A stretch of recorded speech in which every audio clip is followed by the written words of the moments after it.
সাংবাদিক দম্পতি সাগর সারওয়ার ও মেহেরুন রুনি হত্যার রহস্য স্বল্প সময়ের মধ্যে উন্মোচন হবে বলে আশা প্রকাশ করেছেন সুপ্রিম কোর্টের আইনজীবী শিশির মনির। রোববার সাগর রুনি হত্যা মামলায় মনিরকে আইনজীবী হিসেবে নিয়োগ করেন বাদীপক্ষ। এরপর শিশির মনির এই আশা প্রকাশ করেন।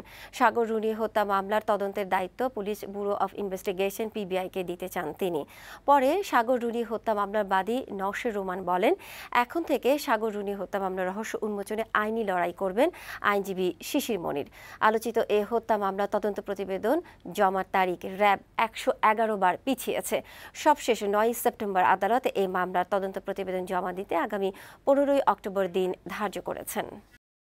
যে সময় সব ঘটনা ঘটেছে এবং তারা যেভাবে মামলাটা ধামাচাপা দিয়েছে ওই সরকার যেহেতু নিয়ে আমরা আসলে মনে করছি কিছু হতে পারে, বা যখন পর্যন্ত না হয় কিছু তখন পর্যন্ত মানে আনন্দিত হওয়ার বা বেশি আশা হওয়ার।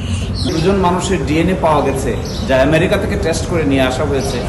এই দুজন ব্যক্তিকে শনাক্ত করা প্রয়োজন। যেহেতু সাগর এবং রনির তাদের মৃতদেহের সঙ্গে এই ডিএনএর উপস্থিতি পাওয়া গেছে, সুতরাং সায়েন্টিফিক এভিডেন্স এবং সায়েন্টিফিকভাবে এটিকে ইনভেস্টিগেট করলে এই দুজন ব্যক্তিকে শনাক্ত করা সম্ভব।